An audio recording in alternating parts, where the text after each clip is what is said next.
December 2024ರಲ್ಲಿ ISA framework ಒಪ್ಪಂದಕ್ಕೆ ಸಹಿ ಹಾಕುವ ಮೂಲಕ ಯಾವ ದೇಶ ಇಂಟರ್ನ್ಯಾಷನಲ್ ಸೋಲಾರ್ ಅಲಯನ್ಸ್ ಸೇರಿದೆ? ಸರಿಯಾದ ಉತ್ತರ ಆಪ್ಷನ್ ಬಿ, ಮೊಲ್ಡೋವಾ ದೇಶ 2024ರಲ್ಲಿ ISA ಫ್ರೇಮ್ವರ್ಕ್ ಒಪ್ಪಂದಕ್ಕೆ ಸಹಿ ಹಾಕುವ ಮೂಲಕ ಇಂಟರ್ನ್ಯಾಷನಲ್ ಸೋಲಾರ್ ಅಲಯನ್ಸ್ಗೆ ಸೇರಿದೆ. ನವೀಕರಿಸಬಹುದಾದ ಇಂಧನ ಪ್ರಯತ್ನಗಳನ್ನು ಮುಂದುವರಿಸಲು ಮೊಲ್ಡೋವಾ ಇತ್ತೀಚೆಗೆ ಇಂಟರ್ನ್ಯಾಷನಲ್ ಸೋಲಾರ್ ಅಲಯನ್ಸ್ ಫ್ರೇಮ್ವರ್ಕ್ ಒಪ್ಪಂದಕ್ಕೆ ಸಹಿ ಹಾಕಿದೆ. ಭಾರತ ಮತ್ತು ಫ್ರಾನ್ಸ್ನಿಂದ COP21 ಸಮಯದಲ್ಲಿ 2015ರಲ್ಲಿ ಸ್ಥಾಪಿಸಲಾದ ISA ಭಾರತದ ಗುರುಗ್ರಾಮ್ನಲ್ಲಿ ತನ್ನ ಪ್ರಧಾನ ಕಚೇರಿಯನ್ನು ಹೊಂದಿದೆ. 1000 ಕಡೆಗೆ ಕಾರ್ಯತಂತ್ರದಿಂದ ಮಾರ್ಗದರ್ಶಿಸಲ್ಪಟ್ಟ ಅದರ ಮಿಷನ್ ಸೌರ ಹೂಡಿಕೆಯಲ್ಲಿ 1000 ಶತಕೋಟಿಯನ್ನು ಸಜ್ಜುಗೊಳಿಸುವುದು ಮತ್ತು 1000 ಮಿಲಿಯನ್ ಜನರಿಗೆ ಶಕ್ತಿಯ ಪ್ರವೇಶವನ್ನು ಒದಗಿಸುವುದು ಮತ್ತು 2030ರ ವೇಳೆಗೆ 1000 ಗಿಗಾವ್ಯಾಟ್ ಸೌರ ಸಾಮರ್ಥ್ಯವನ್ನು ಸ್ಥಾಪಿಸುವುದು ಇದರ ಗುರಿಯಾಗಿದೆ. ಯಾವ ದಿನವನ್ನು ಅಲ್ಪಸಂಖ್ಯಾತರ ಹಕ್ಕುಗಳ ದಿನವೆಂದು ಆಚರಿಸಲಾಗುತ್ತದೆ? ಸರಿಯಾದ ಉತ್ತರ ಆಪ್ಷನ್ ಸಿ, ಡಿಸೆಂಬರ್ 18 ಅಲ್ಪಸಂಖ್ಯಾತರ ಹಕ್ಕುಗಳ ದಿನವೆಂದು ಆಚರಿಸಲಾಗುತ್ತದೆ. 1992ರಲ್ಲಿ ಅಂಗೀಕರಿಸಲ್ಪಟ್ಟ ಅಲ್ಪಸಂಖ್ಯಾತರಿಗೆ ಸೇರಿದ ವ್ಯಕ್ತಿಗಳ ಹಕ್ಕುಗಳ ಕುರಿತು UN ಘೋಷಣೆಯ ನೆನಪಿಗಾಗಿ ಡಿಸೆಂಬರ್ 18 ಅಲ್ಪಸಂಖ್ಯಾತರ ಹಕ್ಕುಗಳ ದಿನವಾಗಿ ಆಚರಿಸಲಾಗುತ್ತದೆ. ಈ ದಿನವು ಅಲ್ಪಸಂಖ್ಯಾತರ ಹಕ್ಕುಗಳ ಬಗ್ಗೆ ಜಾಗೃತಿ ಮೂಡಿಸುತ್ತದೆ, ಸಮಾಜಕ್ಕೆ ಅವರ ಕೊಡುಗೆಗಳನ್ನು ಎತ್ತಿ ತೋರಿಸುತ್ತದೆ ಮತ್ತು ಅವರ ರಕ್ಷಣೆ ಸಬಲೀಕರಣವನ್ನು ಉತ್ತೇಜಿಸುತ್ತದೆ. ಬದ್ಧವಲ್ಲದ ಘೋಷಣೆಯು ಅಲ್ಪಸಂಖ್ಯಾತರಿಗೆ ಸಂಸ್ಕೃತಿ, ಧರ್ಮ ಮತ್ತು ಭಾಷೆಯ ಹಕ್ಕನ್ನು ಖಾತ್ರಿಗೊಳಿಸುತ್ತದೆ.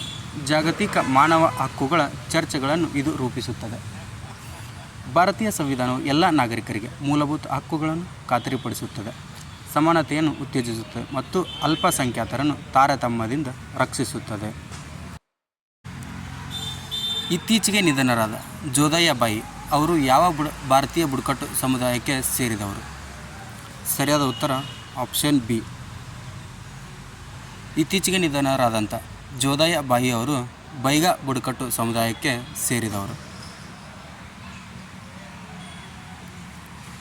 ಹೆಸರಾಂತ ಬೈಗಾ ಬುಡಕಟ್ಟು ಕಲಾವಿದ ಮತ್ತು ಪದ್ಮಶ್ರೀ ಪುರಸ್ಕೃತ ಜೋಧಾಬಾಯಿ ಅವರು ಡಿಸೆಂಬರ್ 15, 2024ರಂದು ಮಧ್ಯಪ್ರದೇಶದ ಉಮಾರಿಯಾ ಜಿಲ್ಲೆಯ ಲೋಧಾ ಗ್ರಾಮದಲ್ಲಿ ತಮ್ಮ 86ನೇ ವಯಸ್ಸಿನಲ್ಲಿ ನಿಧನರಾದರು.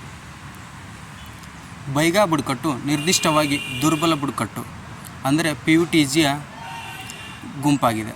ಪ್ರಾಥಮಿಕವಾಗಿ ಇದು ಮಧ್ಯ ಮತ್ತು ಪೂರ್ವ ಭಾರತದ ರಾಜ್ಯಗಳಲ್ಲಿ ವಾಸಿಸುತ್ತದೆ. ಜೋಧಾಬಾಯಿ ತನ್ನ ಕಲಾಕೃತಿಗಾಗಿ ಅಂತಾರಾಷ್ಟ್ರೀಯ ಮನ್ನಣೆಯನ್ನು ಗಳಿಸಿದರು. ಬೈಗಾ ಬುಡಕಟ್ಟು ಸಂಸ್ಕೃತಿಯನ್ನು ಕ್ಯಾನ್ವಾಸ್ನಲ್ಲಿ ಇವರು ಪ್ರದರ್ಶಿಸಿದರು. ಕಲೆಗೆ ನೀಡಿದ ಮಹತ್ವದ ಕೊಡುಗೆಗಾಗಿ 2023ರಲ್ಲಿ ಇವರಿಗೆ ಪದ್ಮಶ್ರೀ ಪ್ರಶಸ್ತಿಯನ್ನು ನೀಡಿ ಗೌರವಿಸಲಾಯಿತು. ಬೈಗಾ ಸಮುದಾಯದ ಶ್ರೀಮಂತ ಸಂಪ್ರದಾಯಗಳು ಮತ್ತು ಪರಂಪರೆಯನ್ನು ಎತ್ತಿ ತೋರಿಸುವ ಆಕೆಯ ಕಲೆಯನ್ನು ಜಾಗತಿಕವಾಗಿ ಪ್ರದರ್ಶಿಸಲಾಗಿದೆ. ವಿಜ್ಞಾನ ಮತ್ತು ತಂತ್ರಜ್ಞಾನ ಸಚಿವಾಲಯವು ಪ್ರಾರಂಭಿಸಿದ ಭಾರತದ ಮೊದಲ ಕೀಟನಾಶಕ ವಿರೋಧಿ ಬಾಡಿಸೂಟ್ನ ಹೆಸರೇನು? ಸರಿಯಾದ ಉತ್ತರ ಆಪ್ಷನ್ ಬಿ, ಕಿಸಾನ್ ಕವಚ.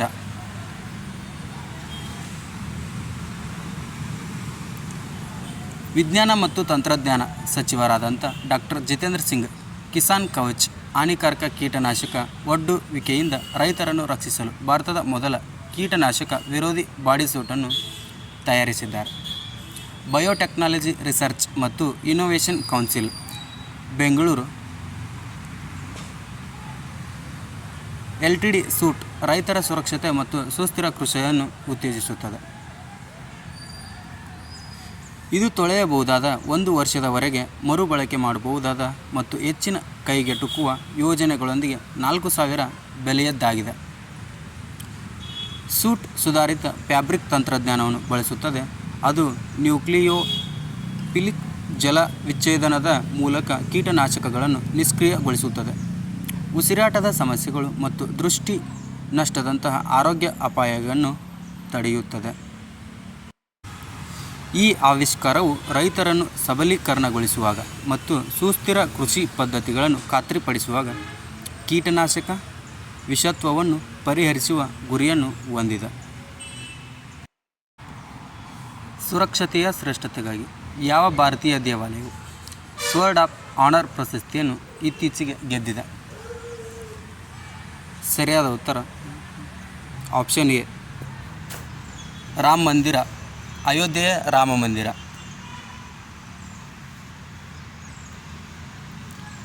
ಅಯೋಧ್ಯೆಯ ರಾಮ ಮಂದಿರವು ಸುರಕ್ಷತಾ ನಿರ್ವಹಣೆಯಲ್ಲಿನ ಶ್ರೇಷ್ಠತೆಗಾಗಿ ಬ್ರಿಟಿಷ್ ಸೇಫ್ಟಿ ಕೌನ್ಸಿಲ್ನಿಂದ ಪ್ರತಿಷ್ಠಿತ ಸ್ವರ್ಡ್ ಆಫ್ ಆನರ್ ಪ್ರಶಸ್ತಿಯನ್ನು ಗೆದ್ದಿದೆ. ಈ ಪ್ರಶಸ್ತಿಗೆ ಬ್ರಿಟಿಷ್ ಸೇಫ್ಟಿ ಕೌನ್ಸಿಲ್ನಿಂದ ಪಂಚತಾರಾ ಸುರಕ್ಷತಾ ಆಡಿಟ್ ಮತ್ತು ಆನ್ಸೈಟ್ ಮೌಲ್ಯಮಾಪನದ ಅಗತ್ಯವಿದೆ. ದೇವಾಲಯದ ನಿರ್ಮಾಣ ಸಂಸ್ಥೆಯಾದ ಲಾರ್ಸೆನ್ ಮತ್ತು ಟೂಬ್ರೋ ಈ ಹಿಂದೆ ಸುರಕ್ಷತಾ ಕ್ರಮಗಳಿಗಾಗಿ ರಾಷ್ಟ್ರೀಯ ಸುರಕ್ಷತಾ ಮಂಡಳಿಯಿಂದ ಗೋಲ್ಡನ್ ಟ್ರೋಫಿಯನ್ನು ಸ್ವೀಕರಿಸಿತ್ತು. ಶಿಖರ ಮತ್ತು ಪ್ರಮುಖ ಪ್ರತಿಮೆಗಳನ್ನು ಒಳಗೊಂಡಂತೆ ದೇವಾಲಯದ ನಿರ್ಮಾಣವು ಅಂತಿಮ ಹಂತದಲ್ಲಿದೆ. ಜೂನ್ 2025ರ ವೇಳೆಗೆ ಪೂರ್ಣಗೊಳ್ಳುತ್ತದೆ.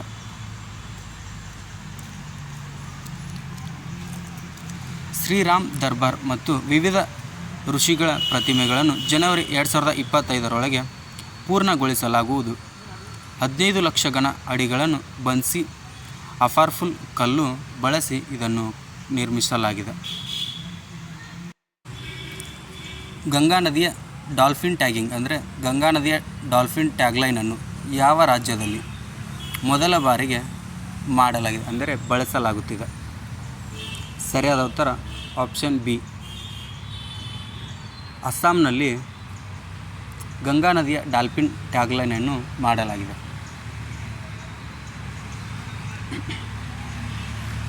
ಅಸ್ಸಾಂನಲ್ಲಿ ಮೊದಲ ಗಂಗಾ ನದಿ ಡಾಲ್ಫಿನನ್ನು ಟ್ಯಾಗ್ ಮಾಡಲಾಗಿದೆ. ಇದು ವನ್ಯಜೀವಿ ಸಂರಕ್ಷಣೆಯಲ್ಲಿ ಐತಿಹಾಸಿಕ ಹೆಜ್ಜೆಯಾಗಿದೆ. ಭಾರತೀಯ ವನ್ಯಜೀವಿ ಸಂಸ್ಥೆ WIII,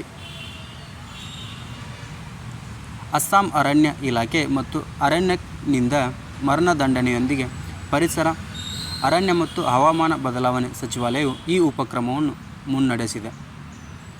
ಆರ್ಗೋಸ್ ಉಪಗ್ರಹ ವ್ಯವಸ್ಥೆಗಳೊಂದಿಗೆ ಹೊಂದಿಕೊಳ್ಳುವ ಹಗುರವಾದ ಟ್ಯಾಗ್ಗಳು ಡಾಲ್ಫಿನ್ ಚಲನೆಯಲ್ಲಿನ ಹಸ್ತಕ್ಷೇಪವನ್ನು ಕಡಿಮೆ ಮಾಡುತ್ತದೆ. ಪ್ರಾಜೆಕ್ಟ್ ಡಾಲ್ಫಿನ್ ಅಡಿಯಲ್ಲಿ ರಾಷ್ಟ್ರೀಯ ಕ್ಯಾಂಪ್ ಪ್ರಾಧಿಕಾರದಿಂದ ಈ ಯೋಜನೆ ಹಣವನ್ನು ಪಡೆಯಲಿದೆ.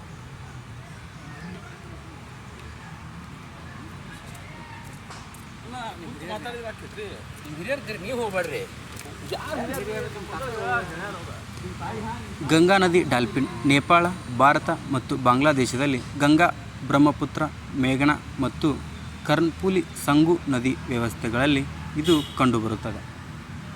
ಇದನ್ನು IUCN CITES ಅಡಿಯಲ್ಲಿ ಅನುಬಂಧ 1 ಮತ್ತು ವನ್ಯಜೀವಿ ಸಂರಕ್ಷಣಾ ಕಾಯ್ದೆ 1972ರ ವೇಳಾಪಟ್ಟಿ 1ನಿಂದ ಅಳಿವಿನಂಚಿನಲ್ಲಿರುವ ಪಟ್ಟಿ ಮಾಡಲು ಬಳಸಲಾಗುತ್ತದೆ. Directorate general of commercial intelligence ಮತ್ತು ಸ್ಟ್ಯಾಟಿಸ್ಟಿಕ್ಸ್ಗಾಗಿ ಈ ಕೆಳಗಿನವುಗಳಲ್ಲಿ ನೋಡಲ್ ಸಚಿವಾಲಯವು ಯಾವುದು? ಸರಿಯಾದ ಉತ್ತರ ಆಪ್ಷನ್ ಎ ವಾಣಿಜ್ಯ ಮತ್ತು ಕೈಗಾರಿಕಾ ಸಚಿವಾಲಯವು ಇದು ನೋಡಲ್ ಸಚಿವಾಲಯವಾಗಿದೆ. ಭಾರತದ ಚಿನ್ನದ ಆಮದುಗಳು ನವೆಂಬರ್ನಲ್ಲಿ ದಾಖಲೆಯ 14.8 ಶತಕೋಟಿಗೆ 3 ಪಟ್ಟು ಹೆಚ್ಚಿವೆ. ಇದು directorate general of commercial intelligence ಮತ್ತು ಸ್ಟ್ಯಾಟಿಸ್ಟಿಕ್ಸ್ನಿಂದ ವಿವರವಾದ ಪರೀಕ್ಷೆಯನ್ನು ಪ್ರೇರೇಪಿಸುತ್ತದೆ. DGCS ವಾಣಿಜ್ಯ ಮತ್ತು ಕೈಗಾರಿಕಾ ಸಚಿವಾಲಯದ ಅಡಿಯಲ್ಲಿ ನೀತಿ ನಿರೂಪಕರು, ವ್ಯಾಪಾರಿಗಳು ಮತ್ತು ಸಂಶೋಧಕರಿಗೆ ವ್ಯಾಪಾರ ಅಂಕಿಅಂಶಗಳು ಮತ್ತು ವಾಣಿಜ್ಯ ಡೇಟಾವನ್ನು ಸಂಗ್ರಹಿಸುತ್ತದೆ. 1862ರಲ್ಲಿ ಸ್ಥಾಪಿತವಾದ ಇದು ಭಾರತದ ಅತ್ಯಂತ ಹಳೆಯ ದೊಡ್ಡ ಪ್ರಮಾಣದ ಡೇಟಾ ಸಂಸ್ಕರಣಾ ಸಂಸ್ಥೆಯಾಗಿದೆ ಮತ್ತು ಕೋಲ್ಕತ್ತಾದಲ್ಲಿ ಪ್ರಧಾನ ಕಚೇರಿಯನ್ನು ಇದು ಹೊಂದಿದೆ. ಸರ್ ವಿಲಿಯಂ ಡಬ್ಲ್ಯೂ ಹಂಟರ್ 1871ರಲ್ಲಿ ಇದರ ಮೊದಲ ಡೈರೆಕ್ಟರ್ ಜನರಲ್ ಆಗಿದ್ದರು. DGCIS ರೈಲು ನದಿ ಮತ್ತು ಗಾಳಿಯ ಮೂಲಕ ಅಂತರರಾಜ್ಯ ಸರಕುಗಳ ಚಲನೆಯ ಒಳನಾಡಿನ ವ್ಯಾಪಾರ ಅಂಕಿಅಂಶಗಳನ್ನು ಸಹ ಪ್ರಕಟಿಸುತ್ತದೆ. ಭಾರತೀಯ ಸೇನೆಯು ಆರ್ಟಿಫಿಷಿಯಲ್ ಇಂಟೆಲಿಜೆನ್ಸ್ ಇನ್ಕ್ಯುಬೇಷನ್ ಸೆಂಟರನ್ನು ಯಾವ ನಗರದಲ್ಲಿ ಪ್ರಾರಂಭಿಸಿದೆ? ಸರಿಯಾದ ಉತ್ತರ ಆಪ್ಷನ್ ಬಿ, ಬೆಂಗಳೂರು. ಇತ್ತೀಚೆಗೆ ಭಾರತೀಯ ಸೇನೆಯು ಆರ್ಟಿಫಿಷಿಯಲ್ ಇಂಟೆಲಿಜೆನ್ಸ್ ಇನ್ಕ್ಯುಬೇಷನ್ ಅನ್ನು ಬೆಂಗಳೂರು ನಗರದಲ್ಲಿ ಪ್ರಾರಂಭಿಸಿದೆ. ಭಾರತೀಯ ಸೇನೆಯು ಜನರಲ್ ಉಪೇಂದ್ರ ದ್ವಿವೇದಿಯವರ ನೇತೃತ್ವದಲ್ಲಿ ಬೆಂಗಳೂರಿನಲ್ಲಿ AI ಇನ್ಕ್ಯುಬೇಷನ್ ಸೆಂಟರನ್ನು ಉದ್ಘಾಟಿಸಿತು. ಇದು ಕಾರ್ಯಾಚರಣೆಯ ಉತ್ಕೃಷ್ಟತೆಗಾಗಿ ಕೃತಕ ಬುದ್ಧಿಮತ್ತೆಯನ್ನು ಬಳಸುವಲ್ಲಿ ಸೇನೆಯ ಗಮನವನ್ನು ಕೇಂದ್ರವು ಪ್ರತಿಬಿಂಬಿಸುತ್ತದೆ. ಇದು AI ಚಾಲಿತ ಪರಿಹಾರಗಳೊಂದಿಗೆ ಮಿಲಿಟರಿ ತಂತ್ರಜ್ಞಾನದಲ್ಲಿ ನಾವೀನ್ಯತೆಯನ್ನು ಉತ್ತೇಜಿಸುವ ಗುರಿಯನ್ನು ಹೊಂದಿದೆ. ಈ ಉಪಕ್ರಮವು ನಿರ್ಧಾರ ಮಾಡುವಿಕೆ, ಕಾರ್ಯಾಚರಣೆಯ ದಕ್ಷತೆ ಮತ್ತು ಭವಿಷ್ಯದ ಸಂಘರ್ಷಗಳಿಗೆ ಸನ್ನದ್ಧತೆಯನ್ನು ಹೆಚ್ಚಿಸಲು ಪ್ರಯತ್ನಿಸುತ್ತದೆ.